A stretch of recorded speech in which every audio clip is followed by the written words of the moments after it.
Queremos darles la bienvenida a una nueva edición del Foro Premium del Atlántico, organizado por la Fundación Diario de Avisos.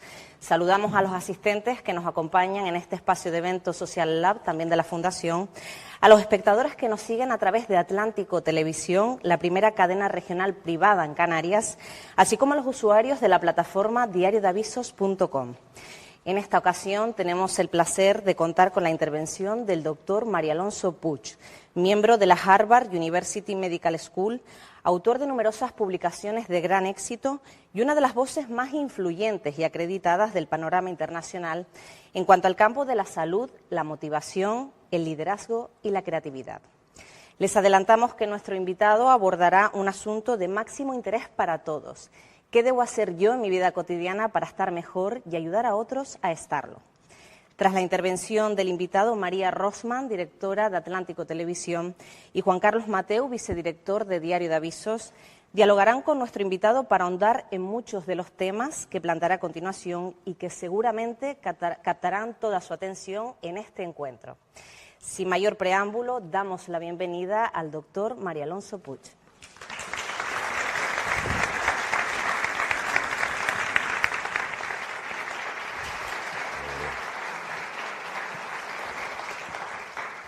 Buenos días, queridos amigos. ¿Cómo estáis? Yo os voy a decir cómo me siento. Me siento realmente afortunado. No son simples palabras, hablo desde el corazón, que creo que es el único sitio desde el que merece realmente la pena hablar. Me siento afortunado primero por el cariño excepcional con el que he sido recibido. Segundo, me siento afortunado porque estoy en una de las islas afortunadas. Y volver al paraíso siempre viene muy bien. Y en tercer lugar, me siento afortunado porque realmente había una dimensión que yo no conocía de estas maravillosas islas, que es todo lo que estamos viviendo. Esta tecnología, este plató de televisión, este diario de avisos.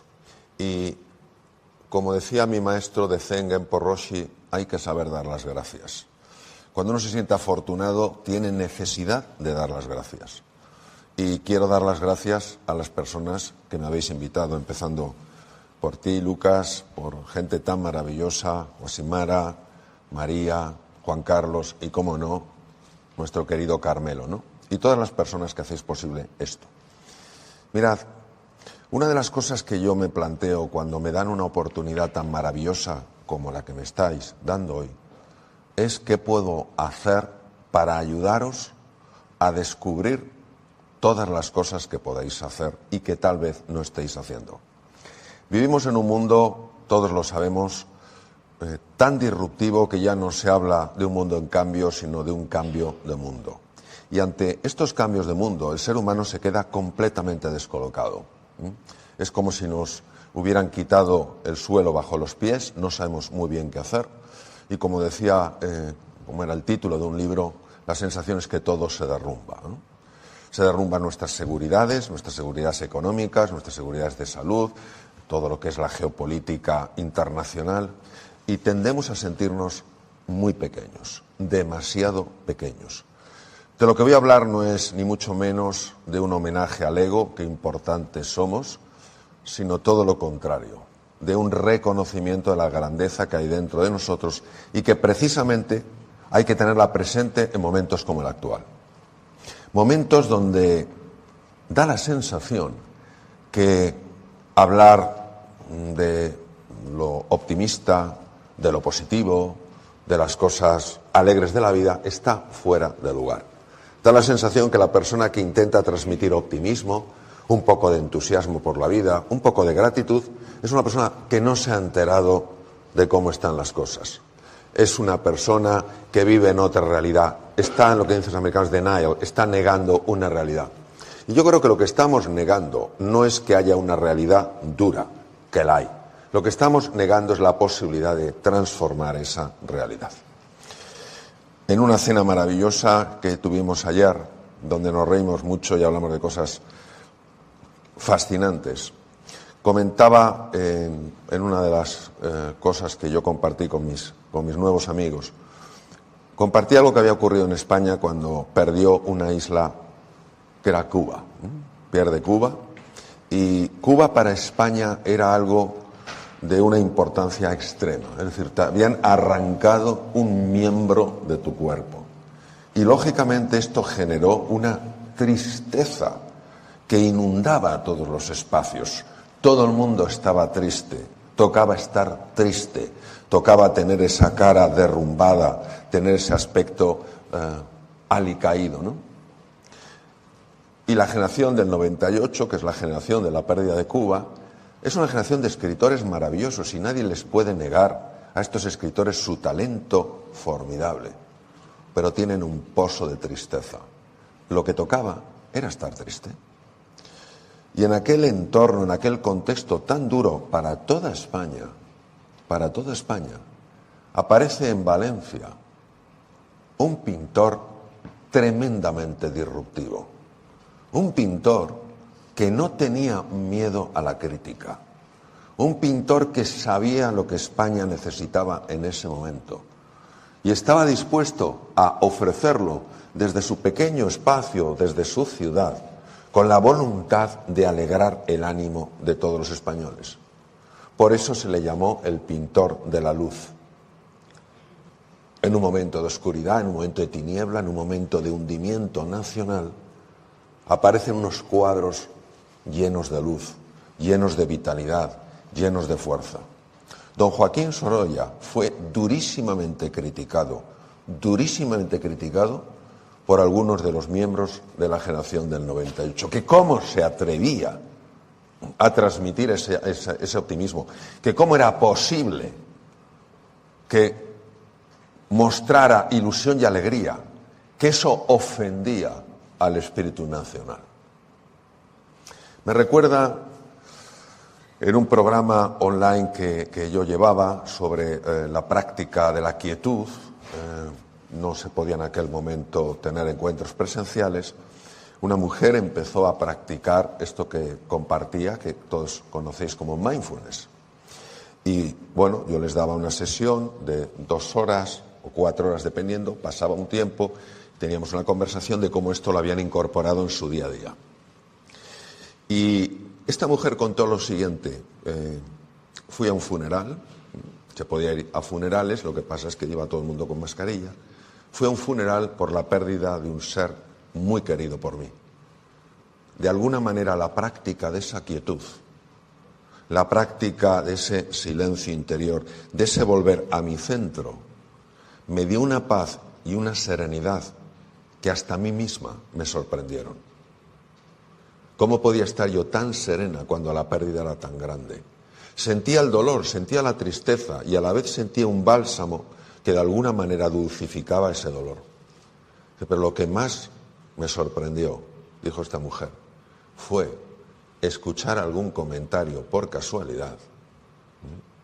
No debía importarle tanto esa persona, si no estaría mucho más hundida. Entonces, ¿por qué os cuento esto? Os cuento esto porque lo fácil en estos momentos, en momentos de confusión, en momentos de irritación, en momentos de cambio tan profundo, lo fácil es tomar la posición de una víctima y anclarte en la queja, y anclarte en la protesta, y anclarte en la justificación. Mira, con la que está cayendo, mira, no sé qué tal cual. Y yo sé que eso es tentador, pero sí es tentador para todos, no para unos pocos, para todos. ¿Cuál es el problema? El problema ya lo definió muy bien Mahatma Gandhi, alma grande Gandhi. Dijo, cuando tú señalas a algo o a alguien con un dedo, hay 3 que te señalan a ti. Es decir, cuando tú dices, esto está destrozando mi vida, esto me está impidiendo ser feliz, porque esta incertidumbre, de repente una cosa sube, luego baja, no sé qué hacer, eso, que es tan obvio y que es lo que señala tu dedo, no debe evitar que 3 dedos te señalen a ti. Pero esto es muy importante. No te señalan a ti para culpabilizarte, no te señalan a ti para avergonzarte, no te señalan a ti para decir, mira, no, te señalan a ti para decirte, tú eres responsable. Y responsable hay que entenderlo como responsibility, es decir, no como culpabilidad, sino como capacidad de respuesta. Es decir, tú tienes una capacidad de responder ante lo que está pasando. Mirad, a mí me ha influido muchísimo la vida de una serie de personas, una serie de biografías que he conocido con cierto calado, con cierta hondura. Y una de esas biografías que más me ha impresionado es la de una niña que nace hace muchos años en Tuscumbia, en Alabama. Una niña que nace sin ningún tipo de problema físico, mental, nada. Pero a los 3 meses la vida le manda una prueba muy dura. No sabemos exactamente lo que fue, por lo que hizo en esta criatura debió ser una meningoencefalitis. La niña enferma y el resultado es que se queda ciega, muda y sorda. Y uno se pregunta, vamos a ver, una persona que ya no ve, ella tenía unos 16 meses de edad, una persona que ya no ve y que ha visto y ya no ve, una persona que ha oído y ya no oye nada, ha entrado en una cámara insonora, el mundo es una cámara insonora, una niña que con 16 meses ya hablas, una niña ya dice palabras, ya no puede expresar nada, no puede decir papá, mamá, no puede decir nada. ¿Acaso una persona así no tiene todas las justificaciones del mundo para decir mi vida es una miseria y siempre lo será? Es más, la niña compró eso. Y los padres compraron eso. Cuando tú compras esto, solo queda algo, que es la lástima. Pobrecita, pobre de mí, pobre de nuestra hija. Los padres hicieron lo que pudieron intentando que aprendiera el lenguaje de los sordomudos a través del tacto, ya que ella era invidente. Pero la niña, en esta amargura, como ella le llamaba la noche oscura, en la que fue introducida por la vida, desarrolló una tremenda agresividad, una tremenda irritabilidad. Era conocido lo que hacían con algunos lingüistas que iban a enseñarle el lenguaje de los sordomudos, que guardaba ella agujas de ganchillo, empezaba a tocarles así, estos buenos profesores pensaban que estaba acariciándoles y lo que estaba era buscando un sitio que no estuviera protegido. Y una vez que localizaba, tenía una aguja de ganchillo, que sabéis que son así, y hacía zas, y se lo clavaba, con lo cual al poco tiempo nadie quería ir. Bien. Esta era la situación, una situación desesperada, hasta que lo que es la vida, por eso me sorprende cuando hay personas que dicen que todo es casualidad. Para mí, y es mi forma de verlo, todo es causalidad. Pasaba ni más ni menos que Alexander Graham Bell, el gran inventor. Pero ¿por qué este hombre conocía a una familia en Tuscumbia, Alabama? Que en aquella época, imaginaros, iban con coches de caballos.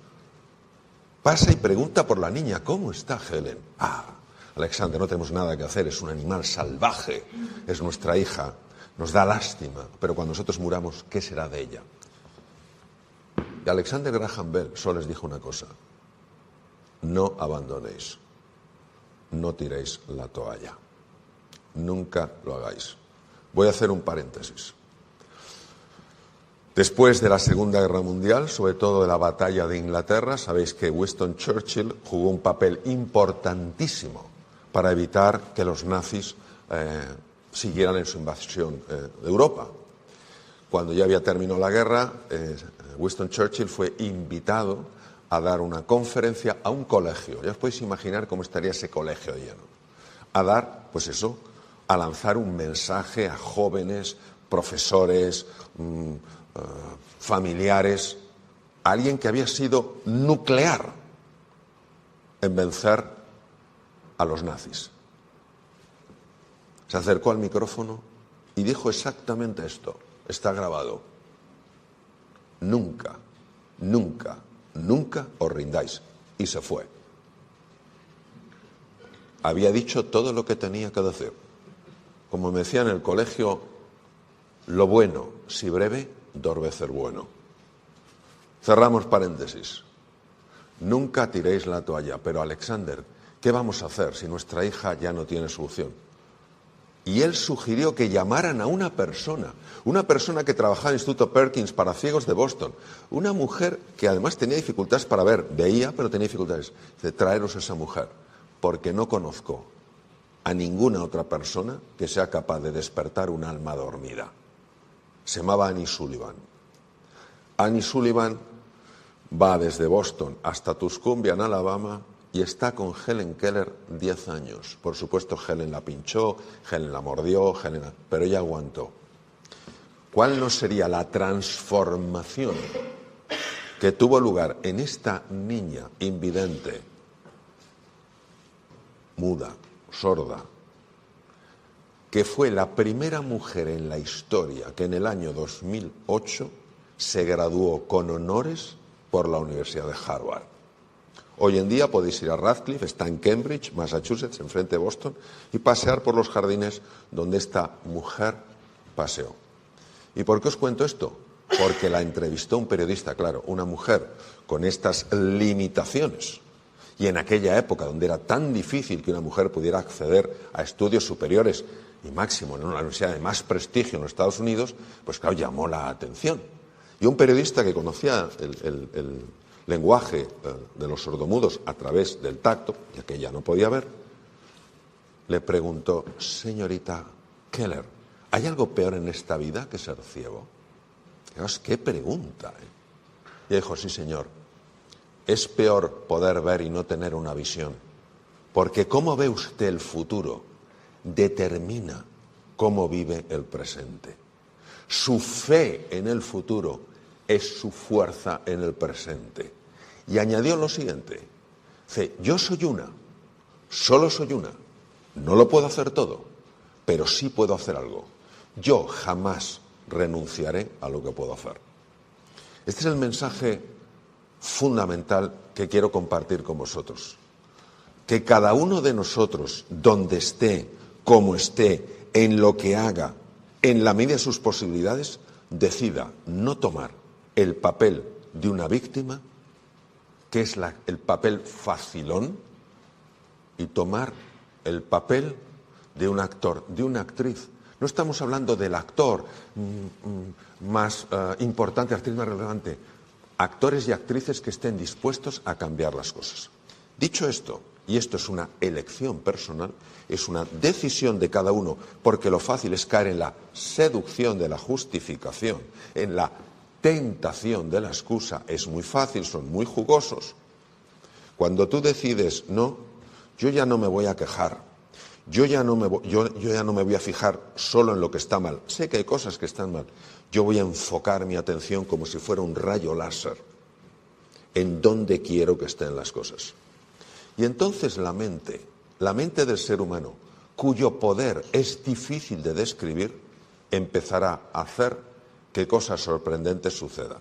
De hecho, esto ha sido revelado por gente de la talla de Albert Einstein, de Niels Bohr, de David Bohm, todos ellos de física, grandes profesionales de física cuántica, escritores, místicos, filósofos. Montones de personas lo han visto, pero en un mundo que suele nutrirse de la queja, de la justificación, donde es más fácil tomar el papel de una víctima que el de un protagonista, muchas veces estas personas que ofrecen un mensaje tan disruptivo es mejor ignorarlas o incluso destruirlas. Pues Goethe dijo lo siguiente: a propósito de todas las iniciativas, hay una verdad elemental cuya ignorancia mata innumerables ideas y espléndidos planes. En el momento en el que uno se compromete de verdad, la providencia también lo hace. Toda clase de cosas comienzan a suceder, cosas que jamás habrían sucedido sin su previo compromiso. Todo un caudal de sucesos se pone en marcha con aquella decisión por medio de encuentros inesperados, recursos insospechados y ayuda material que nadie hubiera podido imaginar. Si sabes que puedes o crees que puedes, ponte en marcha, ponte en marcha. La audacia tiene poder y magia. Albert Einstein estudió este fenómeno, Albert Einstein es obviamente posterior a Goethe, y dijo lo siguiente: la separación que vemos entre el mundo interior y el mundo exterior es una pura alucinación de la consciencia.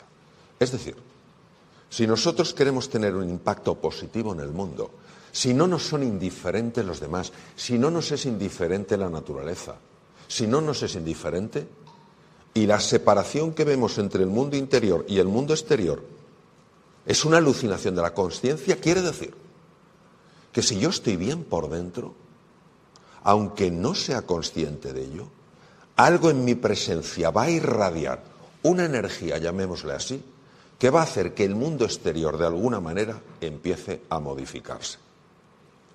Claro, esto supone tal nivel de empowerment, de empoderamiento en la persona, porque claro, cuando uno se tiene que nutrir de excusas, tiene también que considerarse sumamente pequeño, sumamente pequeña, para que esas excusas tengan un cierto peso. Entonces tienes que arrebatarte ese poder interior. En el momento en el que tú recuperas ese poder interior y te das cuenta de que cuando tú te mueves, el universo se mueve contigo, ya dices, oye, hay más cosas que puedo hacer. Entonces yo os voy a decir lo que se sabe desde la ciencia, desde la medicina, desde la neurociencia, desde la física y desde la metafísica, que nos ayuda a estar mejor. Y que si nosotros hacemos esto por las mañanas, empezamos a entrenarnos, a cambiar pequeños hábitos, a ilusionarnos con esa transformación, hasta nuestras propias células, y no hablo metafóricamente, hablo literalmente, van a empezar a cambiar. En el ser humano hay 3 dimensiones. A unos les parece mejor, a otros peor. Es innegable que existen esas 3 dimensiones, incluso desde el punto de vista científico. Una de ellas claramente se puede pesar y medir. Pertenece a lo que se llama la res extensa, como la definió René Descartes en el siglo XVII. Es el cuerpo. Todos tenemos un cuerpo.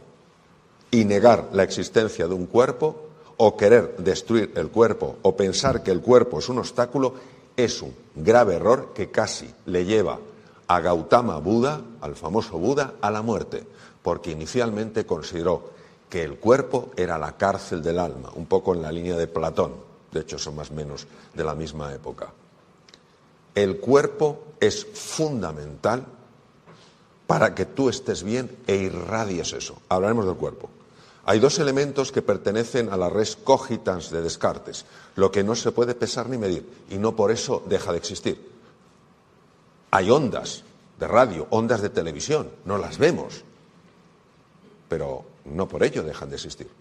Y dentro de la res cogitans hay 2 dimensiones, la dimensión mental y la dimensión espiritual. Cuando nosotros entretejemos, entrelazamos la dimensión física con la dimensión mental y la espiritual, el resultado es un ser humano. Tú quitas el cuerpo a un ser humano y no es un ser humano. Tú le quitas la mente a un ser humano y no es un ser humano. Le quitas el espíritu a un ser humano y no es un ser humano. Es como un tapiz hecho de 3 hilos. Quitas uno de los hilos y ya no puedes reconocer la figura en el tapiz. Entonces os voy a decir de forma muy sencilla y conectada con lo que hemos visto, qué necesitamos hacer a nivel corporal, a nivel mental y a nivel espiritual para generar las condiciones internas que nos ayuden a salir de víctima a protagonista, entendiendo no como tributo al ego, sino como personas capaces de influir para la mejora de la sociedad. ¿Qué podemos hacer en estas 3 dimensiones? Y si lo hacéis, aunque sea de una forma sencilla, aunque muchas veces lo hagamos de una manera discontinua, si lo tenéis presente y poco a poco lo vais afianzando, vais a notar cambios, no digo ya en vosotros, alrededor de vosotros. Lo que no vais a saber es que esos cambios proceden de vosotros, porque tiene que ver con cómo funciona el inconsciente. Y por su propia definición, el inconsciente es aquello de lo que no somos conscientes. Vamos a hablar de la res extensa. Extensa porque se puede medir, tiene una extensión, se puede pesar y medir. El cuerpo. ¿Qué sabemos hoy que necesitamos hacer todos para estar bien a nivel corporal? Y son 4 cosas, pero 4 cosas con un impacto tremendo. Y lo que voy a hacer yo es conectar cada dimensión con las otras, para que no las veamos en sentido puramente tradicional. Bueno, yo tengo que hacer ejercicio para tener bien el corazón. Vamos a ver. Primero, la postura tiene una importancia extrema. Hombros caídos, hombros elevados, rostro tenso, mirada baja, cuerpo encorvado, cuello tumbado, son leídos instantáneamente por áreas del cerebro que generan el tipo de sentimientos propios de una persona que se siente insuficiente para hacer frente a los desafíos. Es decir, no es que el sentimiento lleve a ese cuerpo, es que el cuerpo lleva a ese sentimiento. Esto que es hoy en día tiene un glamour espectacular, ya fue descrito ni más ni menos que por el grande entre los grandes de la psicología anglosajona, el profesor norteamericano William James, catedrático de psicología en la Universidad de Harvard y que murió en 1910. Fijaos lo que dijo: atrévete a pesar de tu miedo y te sentirás valiente. No dijo cuando te sientas valiente, atrévete. No, dijo atrévete a pesar de tu miedo y te sentirás valiente. Y luego tiene una frase que dice: el pájaro no canta porque es feliz porque canta. Fíjate, es la acción la que te lleva a la emoción. Hoy sabemos perfectamente que cuando el cuerpo se protege, automáticamente empieza a liberarse en la sangre cortisol. Yo llevo hablando del cortisol, no sé, 20 años. El cortisol es una hormona imprescindible para la vida, siempre que siga los ritmos circadianos, circadía alrededor del sol. Pero cuando el cortisol sigue una pauta anormal, ataca todos los órganos del cuerpo, por ejemplo, las propias neuronas. Hace no mucho, en California, la parte norte, un puma, lo que llaman el león de montaña, se salió del lugar donde normalmente viven y empezó a atacar ovejas, ¿no? Y luego empezó a comerse perros y gatos de las poblaciones que había por ahí. Claro, le estaban buscando, pero son animales muy ágiles, muy rápidos y muy listos.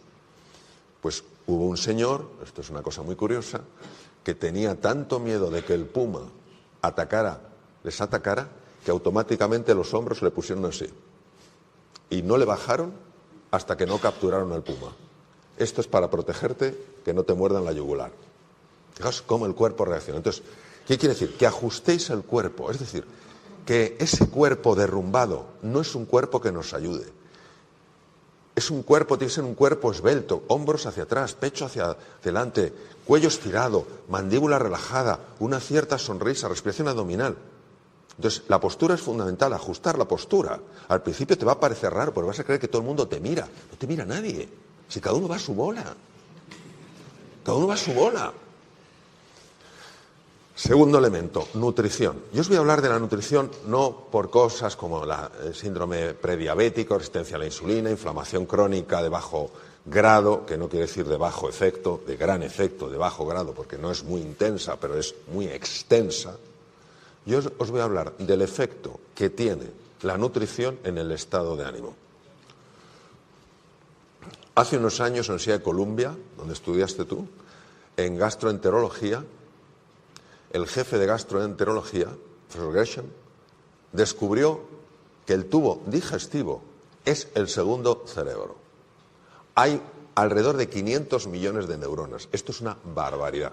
Y es capaz de regular la actividad del propio cerebro a través fundamentalmente de dos canales: vía sanguínea y el nervio vago. Décimo par craneal, el 80% de las fibras recogen información.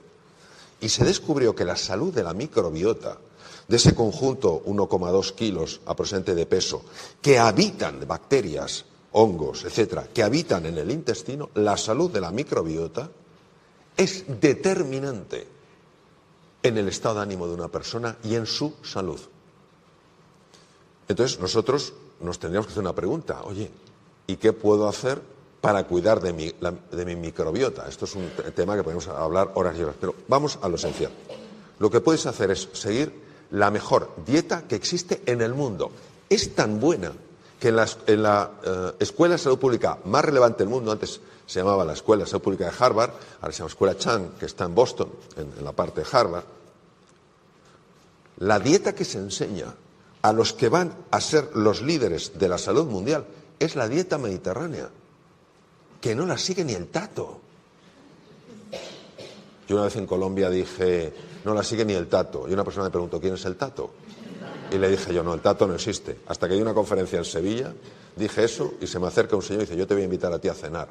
Digo, ¿por qué? Dice, porque me has nombrado. Digo, ¿a ti? Dice, sí, soy el Tato. Es un exmatador y resulta que tiene un pariente muy lejano que también era el Tato. Digo, encima, yo diciendo que no hay, y hay dos, ¿no? Entonces, la dieta mediterránea es fundamental para la microbiota. ¿Y qué tiene? Una abundancia de vegetales y una tremenda limitación de azúcar. Tremenda limitación de azúcar. Entonces, esto ni mucho menos va en contra de los postres, va en contra del consumo excesivo de azúcar. Y según la OMS, tan criticada en muchos aspectos, es apresente 36 gramos al día. Mirad algunos envases de cosas y una cosa que a lo mejor te parece que es eso, tiene 40 gramos. Tenemos que tener ojo con esto. Nutrición. Tercer elemento es el ejercicio físico. Yo no os voy a hablar del ejercicio físico porque sea bueno para el corazón. Yo os voy a hablar del ejercicio físico porque cambia el estado de ánimo. ¿Y cómo es posible que el ejercicio físico pueda cambiar el estado de ánimo? Pero los que hacen o hacemos ejercicio físico sabemos que es así. Porque cuando tú haces ejercicio físico pasan cosas en el cerebro. El cerebro empieza a liberar lo que se llama BDNF, Brain Derived Neurotrophic Factor, factor derivado del cerebro. Y eso favorece que se formen nuevas neuronas a partir de células madre y nuevas conexiones. Fijaros lo que es eso. Moviendo el cuerpo estás cambiando la citoarquitectura del cerebro. Porque durante el ejercicio físico liberas IGF, factor proinsulínico, que está demostrado que reduce las posibilidades de padecer un Alzheimer. Y porque durante el ejercicio físico liberas VEGF, factor de crecimiento endovascular, que hace que se formen nuevos vasos sanguíneos, con lo cual las neuronas tienen mayor o mejor nivel de nutrición. El ejercicio físico, que no quiere decir que te apuntes a un gimnasio, quiere decir que nos movamos. El sedentarismo se carga el organismo. La persona sedentaria es más irritable. Hay que moverse, hay que dar paseos. Mirad que no tenemos aquí una naturaleza espectacular. Guerra al pijama, salvo cuando vayas a dormir. Hay que salir, hay que moverse. Y luego voy a hablar del sueño. Cuando era jovencito, iba por Madrid y vi un cartel, lo he dicho en muchos sitios, de una bebida alcohólica, que todavía lo recuerdo con espanto. La noche es larga. Ya dormirás bastante cuando te mueras. Os voy a dar unas pinceladas sobre el sueño. Número 1. Todos tenemos que dormir mínimo 7 horas. Solo hay un 2% que se salva. Y lo sé porque estuve con el máximo experto en el mundo. Yo estaba en un hospital, estaba enfrente, el Peter Ben Brigham, el jefe de neurofisiología, catedrático de la Universidad de Neurofisiología. 98% de las personas tenemos que dormir mínimo 7 horas. Yo sé que hay momentos cuando tienes niños pequeñitos, en fin, los médicos que os voy a contar, urgencias, cirugía, bien, pero en general. Porque durante el sueño pasan cositas. Primera cosita que pasa, se abre el sistema linfático, no linfático, que todos conocemos, sino linfático.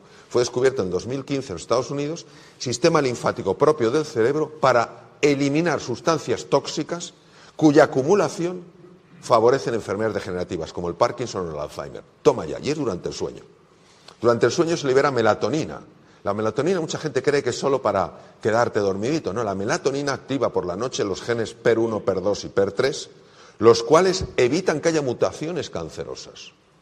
Durante el sueño el sistema parasimpático, el sistema de recuperación del cuerpo, se activa, con lo cual los tejidos mejoran. Se libera hormona del crecimiento. Claro, dicen, oye, yo ya no voy a seguir creciendo. No, pero es que la hormona de crecimiento no solo sirve para crecer cuando eres un niño, la hormona de crecimiento sirve para reparar los tejidos. O sea, fijaros la importancia que tiene el sueño. Yo a veces lo digo, vamos a ver, la evolución, vamos a pensar en términos darwinianos, la evolución. ¿Consideramos que es inteligente o no es inteligente? Y todo el mundo diría, pues sí, es inteligente. Pero claro, de aparecer una célula en el océano a lo que vemos ahora, la belleza de los animales, los seres humanos, tiene que ser inteligente. Bien. A la evolución, ¿qué le interesan? 3 cositas, solo 3. Primero, que comas para que no te mueras de hambre. Número 2, que puedas correr, que puedas escapar si hay un depredador. Y tercero, que te reproduzcas.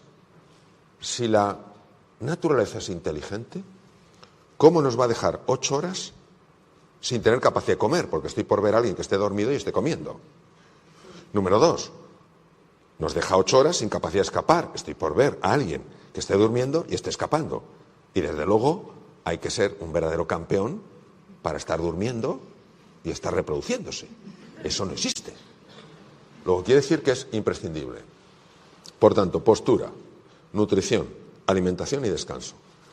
Cerramos la res extensa. Y esto lo podemos hacer todos, aunque sea darse un paseíto de 5 minutos y afecta a tu estado de ánimo, aunque sea en un momento determinado decir, no, hoy tengo que comer más vegetales.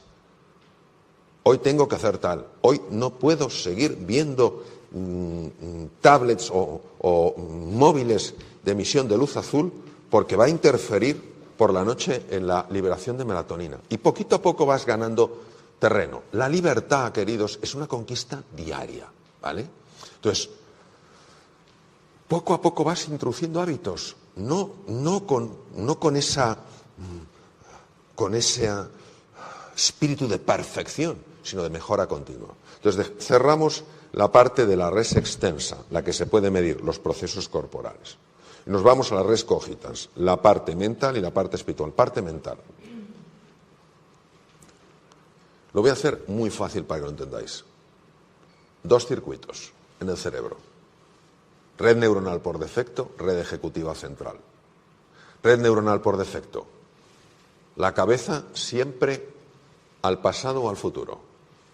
Al pasado para avivar resentimientos, rencores, lamentos, culpas, vergüenzas. Al futuro para traerse angustias de lo que vendrá. Esa es la red neuronal por defecto, que es donde estamos normalmente. No sé si ustedes dando cuenta, creo que sí, de la pérdida de atención que existe no solo en la juventud, sino en las personas adultas. O sea, hoy como el búho, aprende y dice, no, pero hay que ver cómo se fija. Dejas la cara puesta y el resto te lo has llevado. Por eso es tan importante activar la otra red, la red ejecutiva central, estar en la aquí y en la ahora. Que estás con tus hijos, no pensando en el trabajo. Oye, Mario, es que no puedo evitar pensar en trabajo, ya lo sé. Lo que sí puedes hacer es tomar responsabilidad y volver a tus hijos. Y conforme más vuelvas al presente, más desarrollarás el músculo de la atención, que además tiene determinadas estructuras cerebrales asociadas a ese músculo, ¿no? Y es un entrenamiento constante. Pero es que lo que se ha demostrado es que la red ejecutiva central, la que te permite estar en el aquí y en el ahora, lo que hace es que captas mucho mejor los datos que están sucediendo, porque estás más atento, estás más atenta, procesas mejor la información. Pero es que además mejora la salud. La mente que divaga es una mente infeliz. La mente centrada es mucho más feliz. Por eso la práctica del mindfulness es una práctica que se está extendiendo tanto en colegios, en universidades, en centros de salud, en hospitales, en universidades, en centros de investigación, por ejemplo, en Silicon Valley, etcétera, etcétera, en todas partes. ¿Por qué? Porque si no estás atento, si no estás presente, estás ausente. Y si estás ausente y eres incapaz de leer el presente, ¿cómo te vas a preparar para el futuro? Cerramos de manera resumida la parte res cogitans que corresponde a la mente y ahora nos vamos a la dimensión espiritual que tampoco se puede pesar ni medir. ¿Esto en qué consiste? Consiste en ser capaz de incluir a la otra persona en tu vida, a que no te sean indiferentes los sentimientos de los demás, a que no te sea indiferente su estado de ánimo, a que no pensemos solo y únicamente en nosotros. Cuando somos conscientes de que nuestra mejora va a ayudar a otras personas a mejorar, ¿puede haber un propósito más bonito en la vida?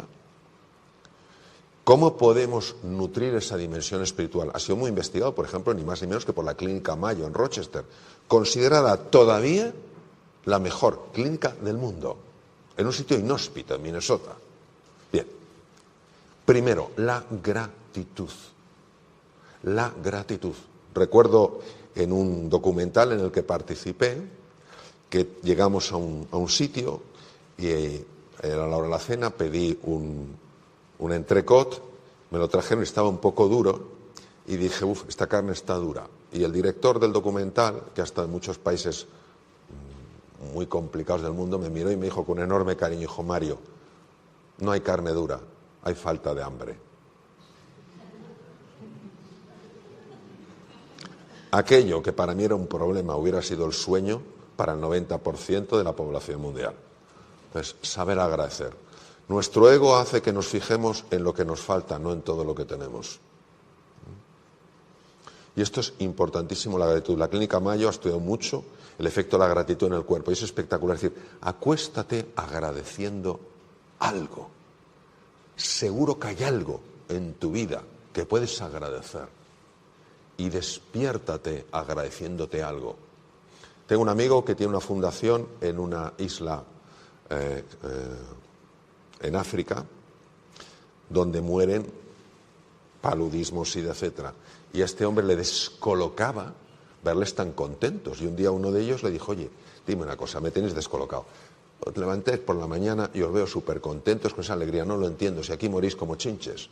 Y este le dijo, Juanjo, es que para nosotros, cada día que nos levantamos y hemos sobrevivido es un triunfo. Nosotros nos hemos acostumbrado a que esto es lo normal, no lo es. Gratitud. Segundo, cordialidad, ser una persona cordial. ¿Cuánto hace la cordialidad? Llegar a un sitio y que te traten con un poco de amabilidad. A lo mejor no te van a poder resolver tu problema, pero sí vas a reconocer que existe esa disposición real a ayudarte a resolverlo. En lugar de esa indiferencia que su problema, a mí me trae al pairo. Tercer lugar, compasión. Compasión, ¿por qué? Porque todo el mundo lleva sus heridas. Eso no quiere decir que esas heridas no tengan sus consecuencias cuando llevan a actos inapropiados, pero quiere decir que es más importante que ver la mancha, ver la herida. Porque si ves la mancha, si ves la herida y no te es indiferente, por lo menos intentarás no ampliar la herida. Es la empatía y la compasión. El contacto con la naturaleza. Una de las razones por las que tratamos tan mal la naturaleza es porque nos vemos separados de ella. Es como si un árbol se creyera separado del bosque. ¿Sabéis que hay árboles sanos que alimentan a través de hongos a los árboles enfermos? Imaginaros un árbol que dice, no, yo me las basto por mí mismo. No, tú dependes de la salud del bosque. Entonces, ese contacto con la naturaleza. Y luego, muy importante también, ese saberse rendir a que todos necesitamos ayuda, que no es motivo de vergüenza pedir ayuda y dejarse ayudar. La humildad es una cualidad profundamente espiritual, porque todo lo que ayude a trascender el ego, todo lo que ayude a ir más allá de eso es espiritual. Entonces, ya termino para que podamos tener un bonito coloquio. Lo que os quiero decir es esto. Si cuidamos estas dimensiones a nivel de la res extensa, de la parte corporal, física, fisiológica, anatómica, metabólica, si vamos trabajando este estar en el aquí y en el ahora, cada día tiene su afán. No dejarnos llenar de angustia por lo que vendrá en el futuro, si el futuro lo creamos entre todos, por favor. Ni dejarnos abrumar por los errores del pasado, ¿quién nos los ha cometido? Y si ponemos en nuestra vida esta cordialidad, esta gratitud, esta empatía, esta compasión, esta capacidad de perdón y este contacto con la naturaleza, nosotros en ese momento ya hemos abandonado el papel de víctima, hemos tomado el papel de protagonista de una nueva historia. De una historia que sin duda, a medida que se vaya desplegando, hará que este mundo del que previamente solo nos quejábamos, se convierta en un mundo que todos celebremos. Muchas gracias, queridos.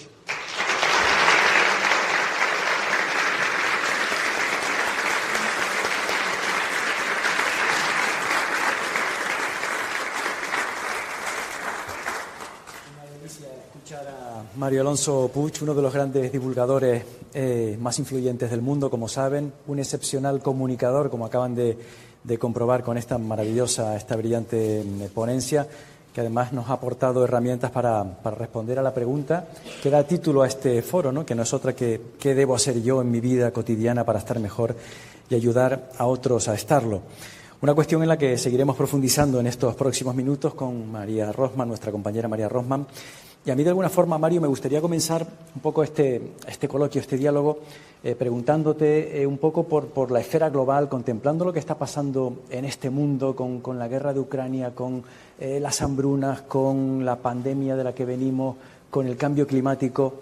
No sé si compartes que nos lleva a una conclusión de que el ser humano, por un lado, es el mayor riesgo de este planeta, pero también que la autodestrucción depende de nosotros, ¿no?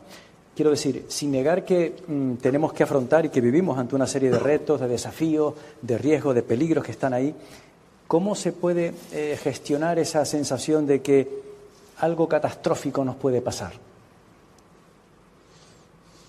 Vamos a ver.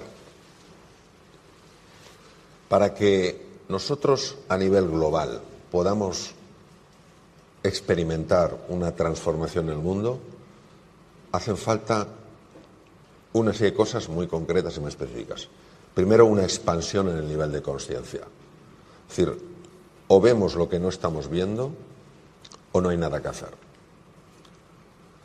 Si no tenemos el coraje, si no tenemos la valentía de descubrir nuestra verdad, aunque nos duela, nuestra propia inautenticidad, no hay nada que hacer. O sea, quiero que nos imaginemos que negáramos la contaminación. ¿Para qué vamos a tomar ninguna acción si estamos en la fase de negación, la fase de denial? Entonces, lo primero es tener el coraje de poder contemplar nuestra verdad, la verdad acerca de nosotros, sin ánimo de juzgar, sin ánimo de acusar, sin ánimo de culpabilizar y sin ánimo de castigar, simplemente de conocer con profundidad y con calado. De hecho, hay muchas personas hoy en día, me consta, que están ampliando su nivel de conciencia. Yo llevo unos 30 años hablando de estos temas y yo he trabajado con empresas en muchos lugares del mundo y hace años a mí todo lo que me pedían era liderazgo, gestión de equipos de alto rendimiento, creatividad, patatín patán.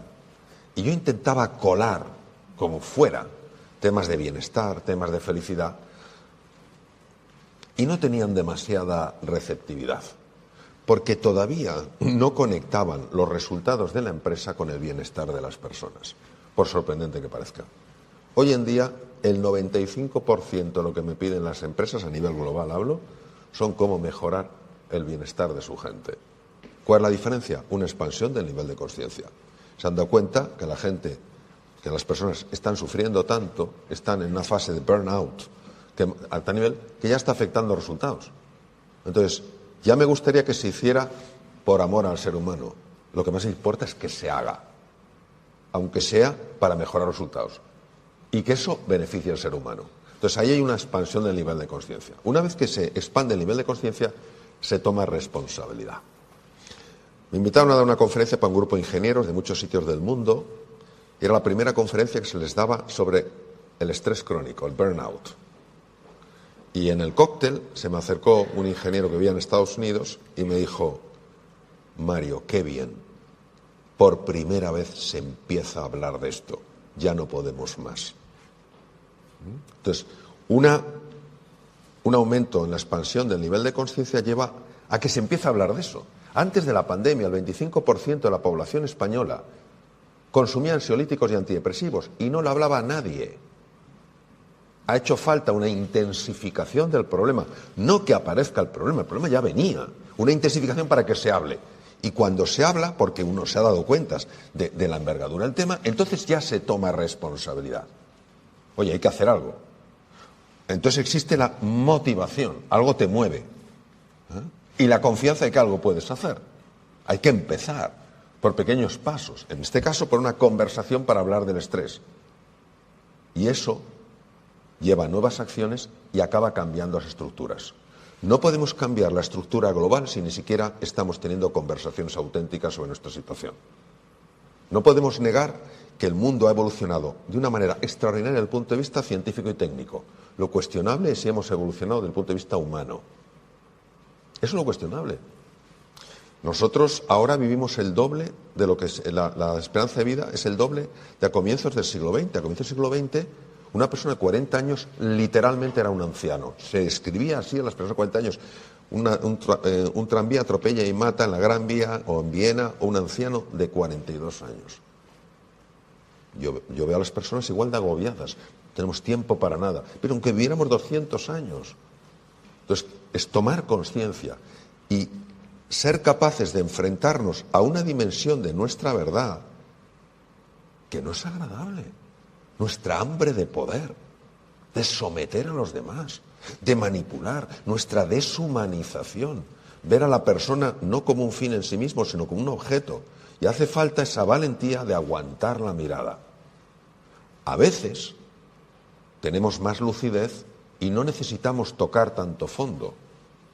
Pero si no tenemos esa lucidez temprana, necesitaremos tocar un fondo muy hondo para decir, esto no puede seguir así.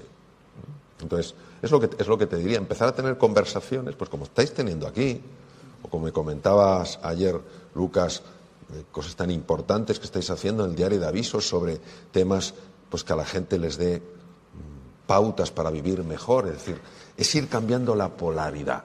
Pero esa polaridad no se puede cambiar si solo nos fijamos en lo que no se puede hacer o en todo lo malo que hay en el mundo, en lugar de poner nuestro foco en lo que sí se puede hacer y en lo que se puede mejorar el mundo.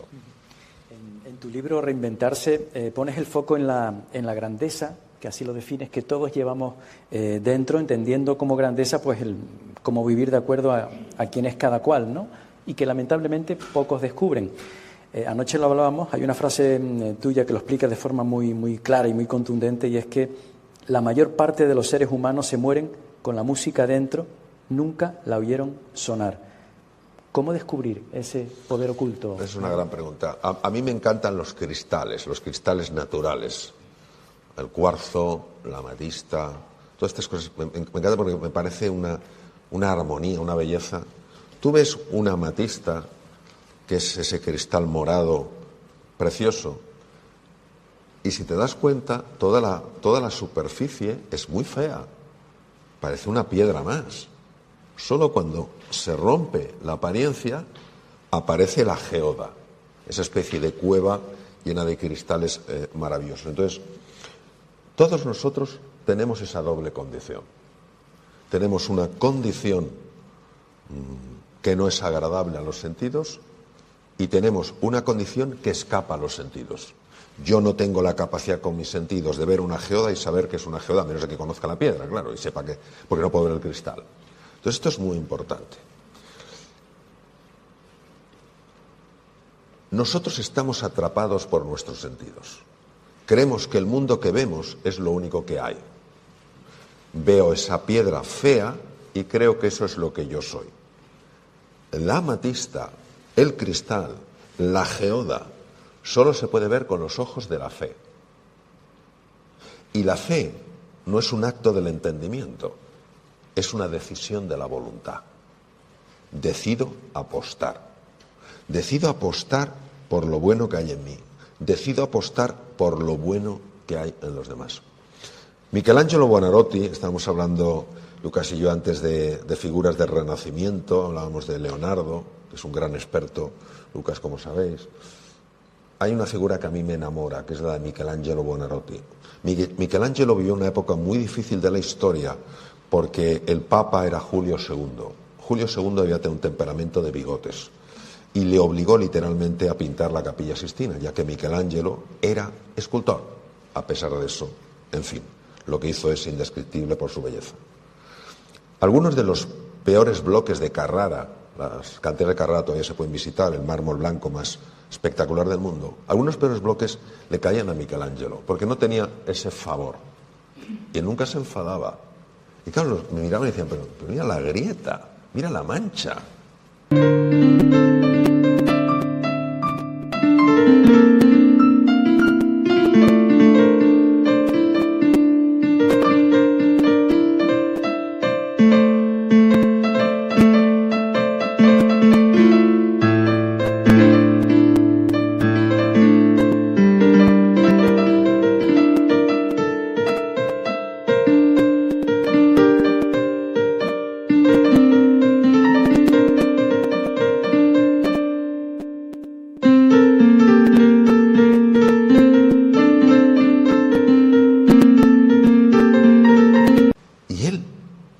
Había desarrollado los ojos de la fe y sabía que dentro había una escultura dormida. Y entonces lo que él hacía era quitar los fragmentos que sobraban. Sabemos que esto es así por temas de la vida de Michelangelo. Cada uno de nosotros es una escultura. Es absurdo la comparación. ¿Cómo puedes comparar la Pietà con el Moisés o con el David? Si es que son majestuosos cada uno. A uno le gustará más la Pietà, a otro el Moisés, a otro el David o el que sea. Cada uno somos eso. ¿Qué es lo que necesitamos? Apelar a que esa escultura salga. ¿Y eso cómo se puede hacer? Reconociendo que nuestra apariencia, nuestros errores, nuestros fallos, son reales, son las grietas, son las manchas en el bloque de mármol, pero que no somos solo eso. Tan atrapados como estamos en el mundo sensorial, despreciamos el mundo suprasensorial. Por eso, y esto lo sabemos, y seguro que los que estáis aquí, los que estáis igual de presentes para nosotros en el mundo, pero que no estéis ahora presenciales, vosotros sabéis que hay personas en nuestra vida que nos han mirado de una manera tal que nos han transformado. Porque no te has sentido juzgado, juzgada, porque te has sentido inmensamente querido y ha salido lo mejor de ti. Haciendo una reflexión sobre estas cosas, hace 2 días escribí una cosa para mí, notas que yo escribo para mí, que dije: lo único que puede sanar de verdad es la capacidad de amar. Y eso es precisamente lo que casi nadie está dispuesto a dar. A ver, es muy fácil amar a la persona que es cariñosa, a la persona que es respetuosa, a la persona que es amable. Es mucho más desafiante ver en esa persona que no es respetuosa, que no es cariñosa, que no es amable, a un ser humano herido, que no justifica su herida lo que hace, pero tampoco niega que hay una herida. Y cuando una persona devuelve algo diferente a lo que recibe, se produce una transformación. Decía Jean-Paul Sartre, premio Nobel de Literatura francés: libertad es lo que tú haces con lo que a ti te hacen. Entonces yo puedo tomar el papel de una víctima: mira, a mí me han hecho esto y por esto soy así. No. Esto es lo que has recibido. ¿Y tú qué has dado? En esta vida, doctor Alonso Puig, que llevamos tan frenética, este estrés que nos está matando de tantas maneras, el vivir en el presente, el vivir el día a día, también conlleva intentar de alguna manera callar los ruidos. Decía usted que el silencio es importantísimo y que el silencio no es la ausencia de sonido, sino la ausencia de ruido. ¿Cómo podemos separarnos de ese ruido que realmente nos afecta el poder ser feliz, ¿no? Esa pregunta, eso que dice María, es de una importancia extrema en la salud física, mental, emocional y en el mundo de relaciones. Vamos a explicar de manera muy sencilla cómo funciona. Si nosotros vemos las notas de una partitura y vemos a un gran pianista tocando esas notas, nos daremos cuenta de que ese pianista respeta los silencios. Rubinstein era conocido por su manejo magistral de los silencios. Entonces, esos silencios son los que permiten que al espaciarse las notas pueda emerger la música. Si todas las notas fueran seguidas, sin silencios, no habría música, habría ruido. Nosotros tenemos una dimensión de la mente que mete un ruido tremendo. En inglés le llaman el racket. Mira lo que me ha hecho, no sé qué, pues esta se lo guarda, no sé qué, porque todos sabemos lo que es. Y esto puede durar años, y para muchas personas dura la vida entera. Sabemos que ese ruido es tremendamente dañino para la salud. Produce una liberación constante de cortisol. Aumenta el estrés oxidativo. El estrés oxidativo es, nosotros tenemos que obtener energía a través de moléculas como la glucosa. Podemos obtener una cantidad pequeña o una cantidad grande. Que sea pequeña o grande depende de que podamos usar oxígeno o no. Si usamos oxígeno en la combustión, la cantidad de energía es muchísimo mayor. Pero hay que pagar un precio. Por ejemplo, yo quiero ir a un sitio, quiero ir más rápido, oye, pues tengo que pagar una carretera de peaje, me cuesta dinero. El peaje que pagamos es la liberación de unas sustancias que se llaman especies radiactivas de oxígeno. Esas especies reactivas de oxígeno, atacan moléculas para robarles electrones y al atacarlas dañan Por ejemplo, produce mutaciones o deterioro en la piel. Se sabe que esa conversación, precisamente por producir esa tensión en el cuerpo, aumenta el estrés oxidativo, aumenta el cortisol, deteriora el funcionamiento de las bacterias. Fijaos hasta qué nivel. Cuando una persona está muy estresada, empieza a liberar adrenalina en el tubo digestivo. Y ese tubo, en la luz, donde vive esa colonia de bacterias. Y eso que libera hace que bacterias que se comportan como amigas empiecen a comportarse como enemigas. Favoreciendo, se llama el leaky gut, el intestino permeable, entran productos tóxicos y todo eso favorece el llamado cuadro de inflamación crónica de bajo grado, que entre ellos produce inflamación cerebral causante ansiedad, depresión, etc. Entonces, lo primero que sabemos es que ese ruido es dañino. Lo segundo que sabemos es que ese ruido procede a nivel físico de la red neuronal por defecto. Si nos damos cuenta, María, cuando vamos al pasado, no es lo frecuente que sea para recordar las vacaciones maravillosas que pasamos en Tenerife, sino para acordarnos del desgraciado, de la desgraciada que me amargaron la vida, o de cómo yo amargué la vida de los demás. Cuando vamos al futuro, que pocas personas están pintando un futuro ilusionante, la mayor parte es un futuro angustioso, la que nos viene encima. Entonces, todo eso forma parte de ese ruido mental. Y la ansiedad y la depresión emergen de ahí. De hecho, el propio Freud decía, la depresión es la agresión vuelta contra uno mismo. No le hicieron ni caso en aquella época, pero bueno, mira que era profundo lo que decía. Entonces, quiere decir que si nosotros queremos estar mejor, hemos de abrir ese espacio entre las notas. Esas notas en el ser humano se llaman pensamientos. Y la mayor parte de los pensamientos que producimos son pensamientos disfuncionales. La Universidad de Harvard ha estudiado mucho el fenómeno de las emociones y la salud y dicen que el 80% de las consultas a médicos generales por enfermedades reales tienen como unos elementos causantes la disfunción emocional, la envidia, los celos, el miedo, la ansiedad, la angustia, la sensación de impotencia, la desesperanza. Todo eso. Luego, si nosotros queremos experimentar música en lugar de ruido, no hay que eliminar esos pensamientos, no hay que eliminar las notas. Pues entonces vamos todos a vivir una cueva en los Himalayas y nos olvidamos del mundo. Eso no es. Tenemos que aprender a espaciarlos. Es decir, yo estoy hablando contigo ahora y estoy hablando con Juan Carlos.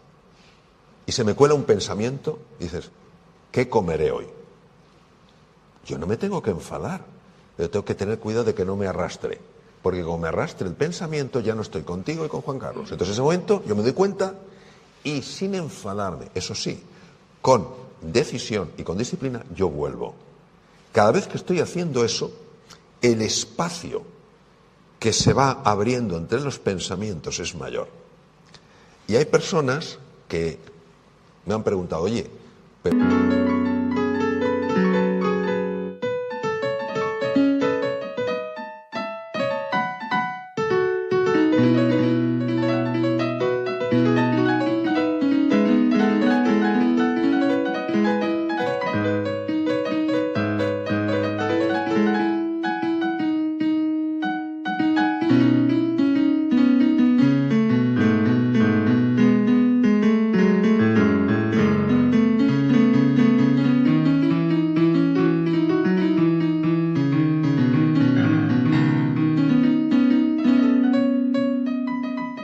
si no pienso tanto, estaré peor. ¿Qué va?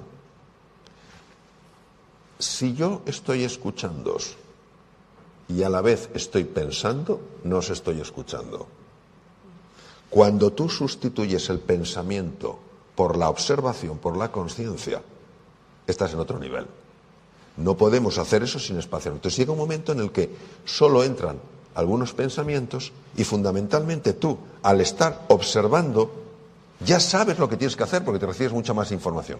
Por eso la práctica del mindfulness, fíjate, el primero en el mundo que lo trajo no fue Jon Kabat-Zinn. fue el doctor Herbert Benson, y lo sé porque él estaba en el hospital enfrente, el mío. Él estaba en el Deaconess y yo estaba en uno que se llama el Beth Israel. Entonces, este hombre estaba angustiado con la hipertensión arterial de sus enfermos y no conseguía controlarla con medicación. Y no podía inflarle esa medicación porque tiene efectos secundarios.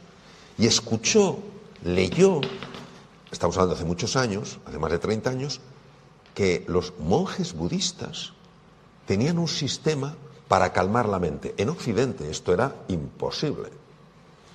Y él, como científico, fue un proceso complicadísimo, se fue a Dharamsala, en el norte de la India, donde vivía la comunidad budista después de la invasión por China, del Tíbet, aprendió esto y se lo llevó a sus enfermos. Y sus enfermos empezaron a mejorar de la hipertensión arterial. Yo estando, en una época estuve en trasplante hepático en el Deaconess, bajé a su despacho, pues sabía que estaba él ahí, Mario y tal. Y estaban demostrando, estaban investigando y demostrando que la práctica del silencio previo a cirugía cardíaca hacía que después de la cirugía, estando intubados, por tanto inconscientes, la incidencia de arritmias posoperatorias después de cirugía cardíaca, que no es rara, bajara. Pero es que luego empezó a pasar una cosa muy curiosa. Claro, era cardiólogo puro, luego creó el Instituto Herbert Benson, ahora se llama Herbert Benson, entonces se llama Mind Body, de la Universidad de Harvard. Entonces, algunos enfermos le dijeron, doctor Benson, es que esto nos está ayudando, este silencio, esta quietud, no solo a que usted nos diga que estamos mejor la tensión y que nos encontremos mejor, menos dolor de cabeza, tal cual.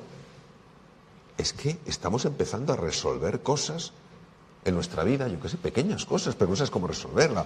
La bronca en casa, que siempre es la misma bronca, de una forma diferente. Y entonces él empezó a interesarse por lo que pasaba en el cerebro, siendo cardiólogo, ¿no? Y ya empezó tal. John Kabat-Zinn hizo lo mismo en la Universidad de Massachusetts, también en Massachusetts, claro.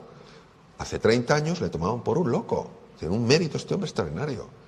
Gente desahuciada, y empezó a enseñarles a trabajar la quietud. Y empezaban a mejorar. Hoy en día se ha demostrado que la quietud reduce la intensidad y la frecuencia, por ejemplo, de los episodios de esclerosis múltiple. Y esto se lo explicaba a algunos de los mejores neurólogos de España y se quedan alucinados. Porque nuestra medicina muchas veces es muy res extensa, solo lo físico.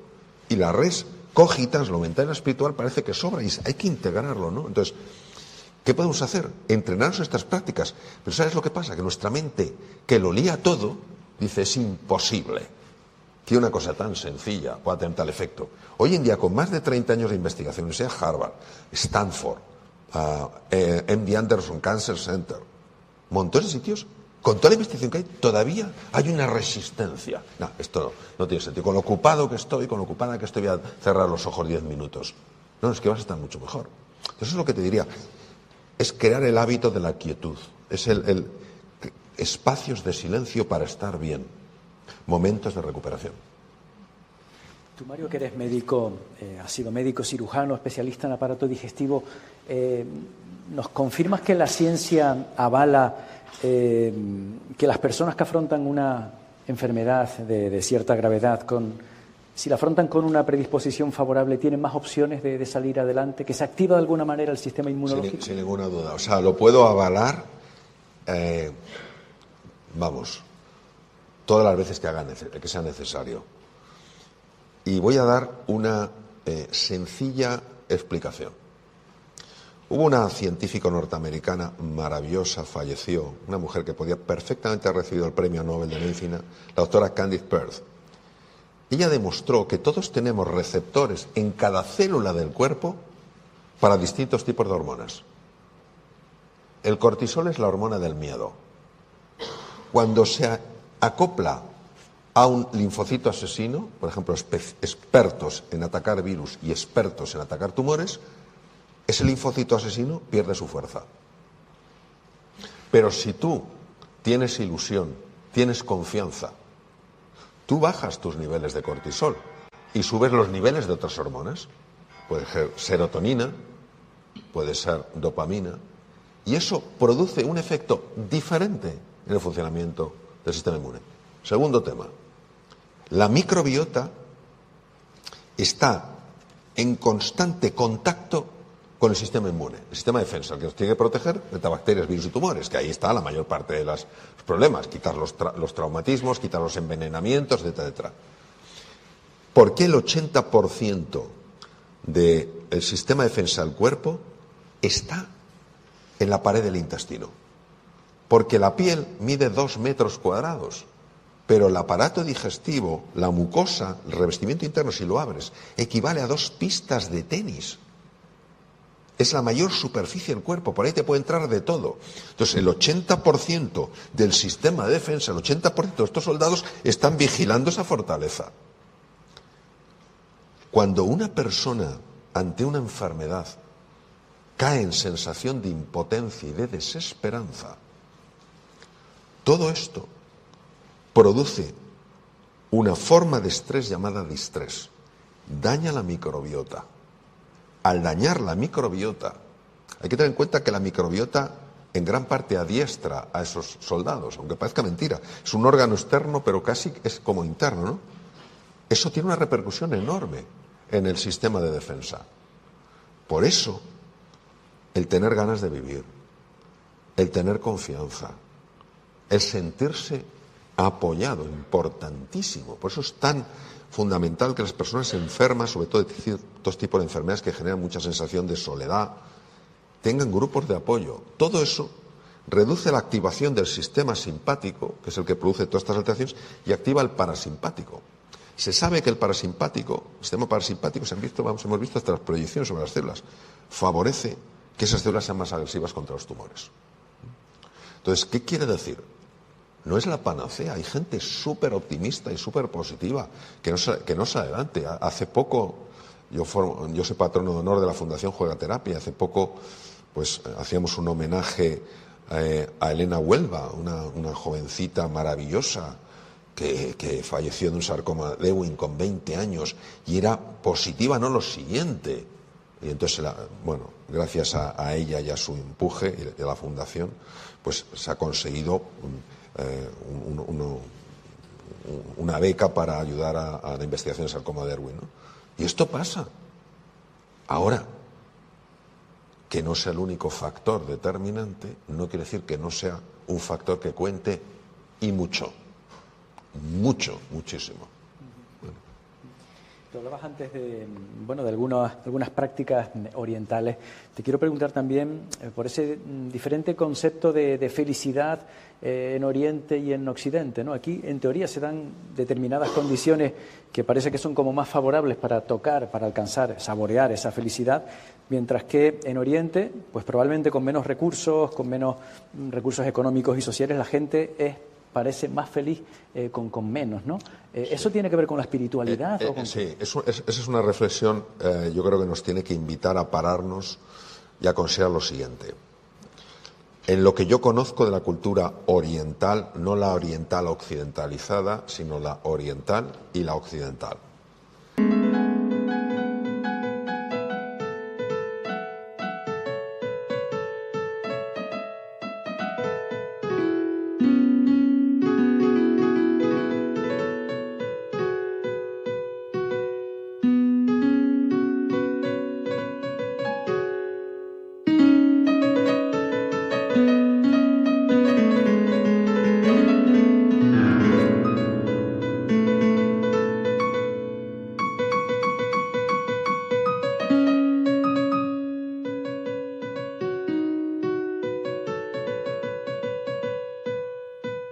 La cultura occidental, para mí, comete un grave error, que es equiparar la felicidad con el tener.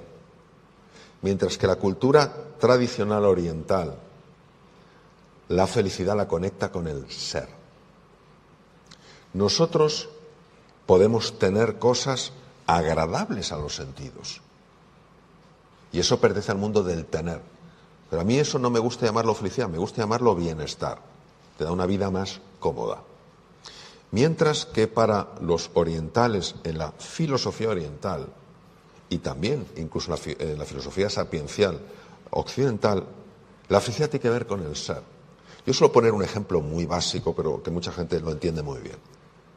A mí me encanta el jamón ibérico. Me encanta. Y hay de esos jamones que tú te lo comes y se te saltan las lágrimas. Y eso es bienestar subjetivo. Pero yo, cuando me regalan, gente es cariñosísima, me suelen regalar jamón en Navidad, lo que sea, que me lo mandan cortadito, pues lo distribuimos en casa y le toca, pues tocamos el mismo número de sobres. Yo guardo los míos, no me los como. Y cuando se lo han comido todos, digo, oye, vamos a merendar un poquito de jamón. No, si es que ya no lo hemos comido. No, pero yo tengo. No, papá, es para ti. Es que yo soy feliz cuando lo comparto con ellos. Lo otro, si me lo como yo, eso es el bienestar subjetivo. Me colma los sentidos. Cuando yo lo comparto, me colma el corazón. Entonces, no podemos confundirlo, no son incompatibles. Claro que tenemos que tener un nivel de bienestar subjetivo. Eso es importantísimo. ¿Por qué? Porque tenemos una res extensa, un cuerpo, y nos gusta estar calentitos, nos gusta comer, nos gusta beber, nos gusta viajar con cierta comodidad, pero eso no es todo. Entonces, el cuerpo va mucho más con el tener y la mente y el espíritu va más con el ser. Tremendamente entrelazados. Lo que no debemos es confundirlo. Por eso hay muchas personas que, obsesionadas con el tener, llegan al final de su vida y dicen, me equivoqué. Entonces, hay que buscar ese equilibrio donde es lógico que quieras tener un bienestar, no lo confundamos con que eso es la felicidad. Hablaba usted antes también de esa conciencia colectiva.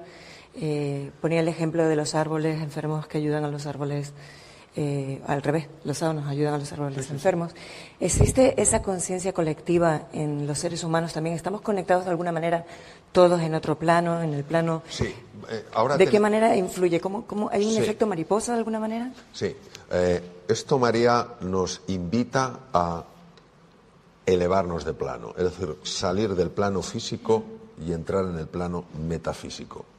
Cuando entramos en el plano metafísico, la mecánica newtoniana o la física newtoniana no nos sirve, porque la física newtoniana está diseñada para el plano físico. Solo nos sirve la física cuántica, porque la física cuántica es el plano metafísico de la física. Entonces, cuando entramos en ese plano, no está María, no está Juan Carlos, no está Lucas, no estáis vosotros, no está Mario. Somos uno en el plano metafísico. ¿Qué quiere decir? Que en el plano físico da la sensación de que lo que me pasa a mí no le impacta al resto. Si incluimos el plano metafísico como parte de una realidad, sin excluir la otra, claro que la física newtoniana tiene su validez en el plano físico, pero no sirve en el metafísico.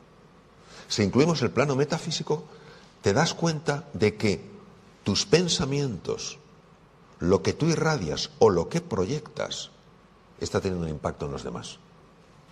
Una de las personas que lo intuyó rápidamente fue Carl Gustav Jung, el gran psiquiatra suizo.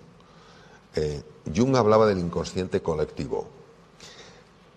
Si entendemos la vida de Jung, Jung fue un verdadero adelantado a su época. Me suena como algunos de vosotros aquí, adelantados a su época y tremendamente incomprendidos incluso por el propio Freud, ¿no? Jung pasó tiempo con tribus en África, con tribus en Australia y con tribus en los Estados Unidos, con tribus nativas americanas. E intuyó este concepto, la conexión de las mentes a través de lo que llamaba el inconsciente colectivo. Yo he practicado una meditación en Bután que se llama Metta, sobre el amor, se llama Loving Kindness Meditation en inglés, sobre el amor, y nos consta que pensar y querer el bien para personas que están a distancia puede tener un impacto independientemente de la distancia. Desde una mente tan racional, tan materialista, tan limitada y limitante como la que opera en el día a día, esto es un absurdo. Cuando uno sube de nivel y conecta con la física cuántica y ve que un electrón está comunicándose con otro a miles de kilómetros de distancia, que rompe el paradigma, dices, ¿y si fuera verdad? Claro, esto nos da una enorme responsabilidad, porque quiere decir que tus pensamientos negativos y destructivos no solo te hacen daño a ti, sino que hacen daño a la humanidad. Tus pensamientos constructivos y positivos, sin negar realidades difíciles, realidades dolorosas, no solo te hacen bien a ti, es que están haciendo bien a la humanidad. Sin ninguna duda, sin ninguna duda. Lo que pasa es que, claro, esto es tan disruptivo con nuestra mentalidad, repito, tan materialista, racionalista y limitante, pero fijaos, es como si uno contempla el océano, ve dos dimensiones, ve la superficie y ve el fondo. Las dos existen. Nos hemos quedado en la superficie. ¿Valida eso de alguna manera el poder de la oración? Cuando se dice... Claro. Vamos a ver, la oración es muy importante porque todo hay que contextualizarlo muy bien, ya que hay personas que ante la palabra oración o la palabra religión sienten que el ánimo se expande y a otros les salen sarpullidos porque han tenido experiencia de todo tipo. Y hay que ser tremendamente respetuoso con lo que cada persona ha vivido y fuera dogmatismos. La oración, como yo la entiendo, es la conexión con un universo infinitamente sabio e infinitamente bondadoso. No que está deseando que metas la pata para ponerte una marquita roja y luego recordártela 1.000.000 de veces, sino que está deseando verte feliz. Entonces, por eso, esa disposición, yo me he encontrado en situaciones, honestamente, en situaciones muy complicadas, tanto profesionalmente como personalmente, donde me he rendido, se llama el surrender, te rindes y dices, no sé por dónde salir, échame una mano. Y de la nada, out of the blue, de la nada, me ha venido una idea, una serenidad, una paz que me ha hecho conectar con eso a niveles inimaginables. Yo no quiero vender nada a nadie. Lo que tampoco quiero es, por miedo a que alguien piense que yo he fumado algo raro, el no compartir esto. Porque esto hace que nunca te sientas solo, que nunca te sientas sola. A propósito de todas las iniciativas en la verdad elemental, cuya ignorancia mata innumerables ideas y espléndidos planes, en el momento en el que alguien se compromete de verdad, la providencia, llámalo como quieras, también lo hace. Entonces, esa oración es una apertura al universo, no tiene que pasar por una fórmula hecha. No, por supuesto que sí. Quiero preguntar por otro asunto. Vivimos en una sociedad muy polarizada, muy partidaria de poner etiquetas, de dividir, de polemizar. Este es de derechas, este es de izquierdas, este es del Madrid, este es del Barça. En fin, ¿hasta qué punto ese tipo de planteamientos, de etiquetas condiciona nuestra forma de relacionarnos? ¿Cuánto de distinta puede ser la vida sin esas etiquetas?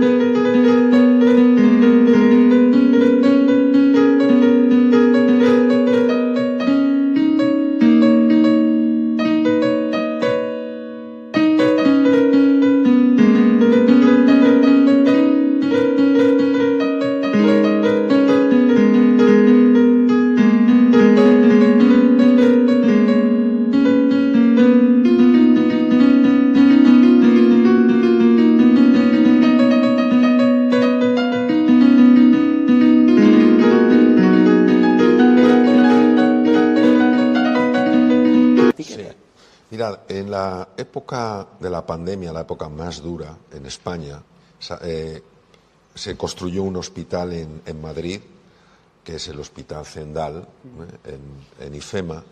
Es un hospital muy grande que se hizo en un tiempo imposible. Me recuerda ayer cuando se daba la beca a la Asociación Española que investiga el sarcoma de Ewing, en honor a Elena Huelva,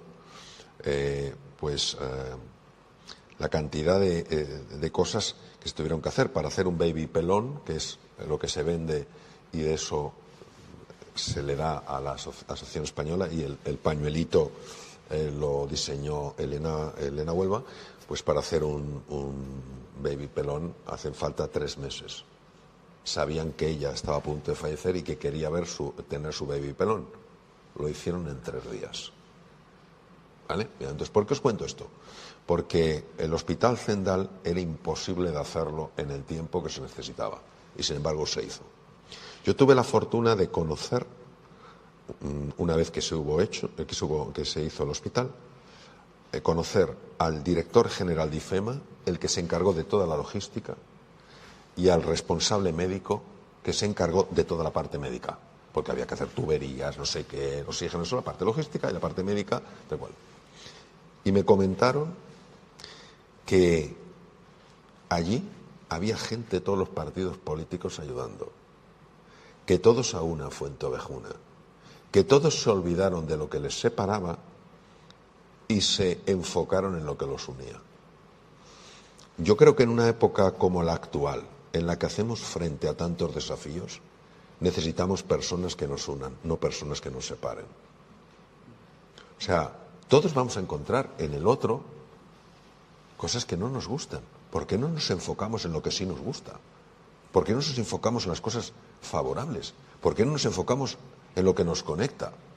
Entonces, lo que necesitamos son personas que unan, no personas que separen, no personas que digan, mira lo malo que haces, mira lo malo que haces, sino, oye, esta persona igual que tú quiere ser feliz y sufrir menos. Vamos a usar la inteligencia colaborativa para que eso suceda.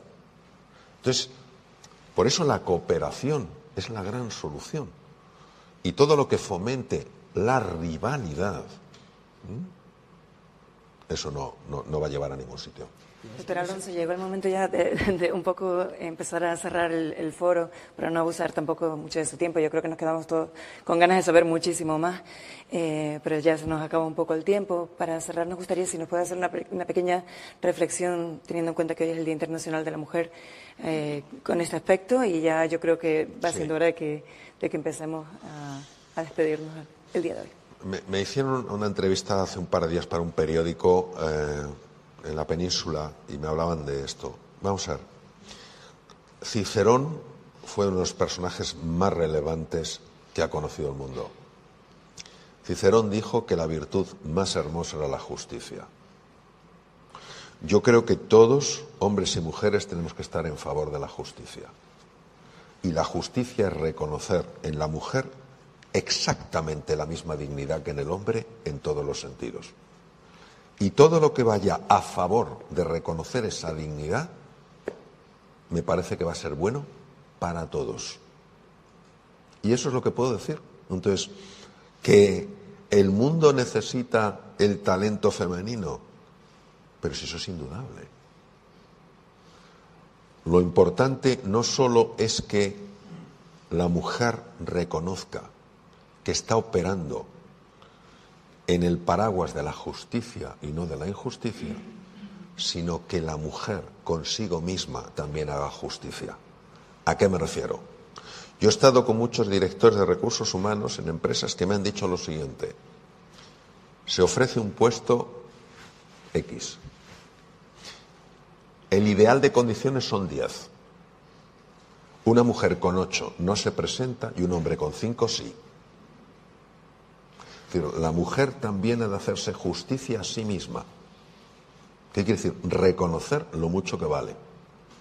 Reconocer lo necesaria que es. Reconocer todo lo que pueda aportar. Porque si a mí el mundo, imaginemos, me está diciendo creo en ti y yo me digo a mí mismo que no creo en mí, no vamos a salir adelante. Entonces esa justicia es un reconocimiento de la grandeza y de la dignidad que en este caso, en tu pregunta, María, tiene la mujer y que es indiscutible. ¿Y qué es indiscutible? Déjeme hacerle una última pregunta ya al cierre, muy pequeña, porque anoche se la planteaba y me gustaría que compartiera esa reflexión con nuestros invitados esta mañana. Hablábamos al principio de la guerra de Ucrania, que es una guerra que nos preocupa su evolución. ¿Qué puede haber en una cabeza como la de Putin? ¿A qué moldes mentales responde alguien que ha ordenado lo que ha ordenado en esta guerra? Lógicamente, teniendo en cuenta la tremenda falta de información no sobre lo que hace, sino sobre la persona en sí, yo diría que lo peor que he visto, que el origen de algunas de las peores cosas que he visto obedecen a un hambre desenfrenada de poder. Cuando el hambre de poder en un ser humano le atrapa, esa persona deja de ver seres humanos, ve medios para aumentar su poder. Entonces, yo no puedo de ninguna manera juzgar a este hombre, porque lo que quiero es en mi vida cada vez juzgar menos. Lo que quisiera es comprender su estructura mental. Y lo único que hoy puedo entender es cómo se puede poner en marcha una cosa así, es hambre de poder. Hambre de poder.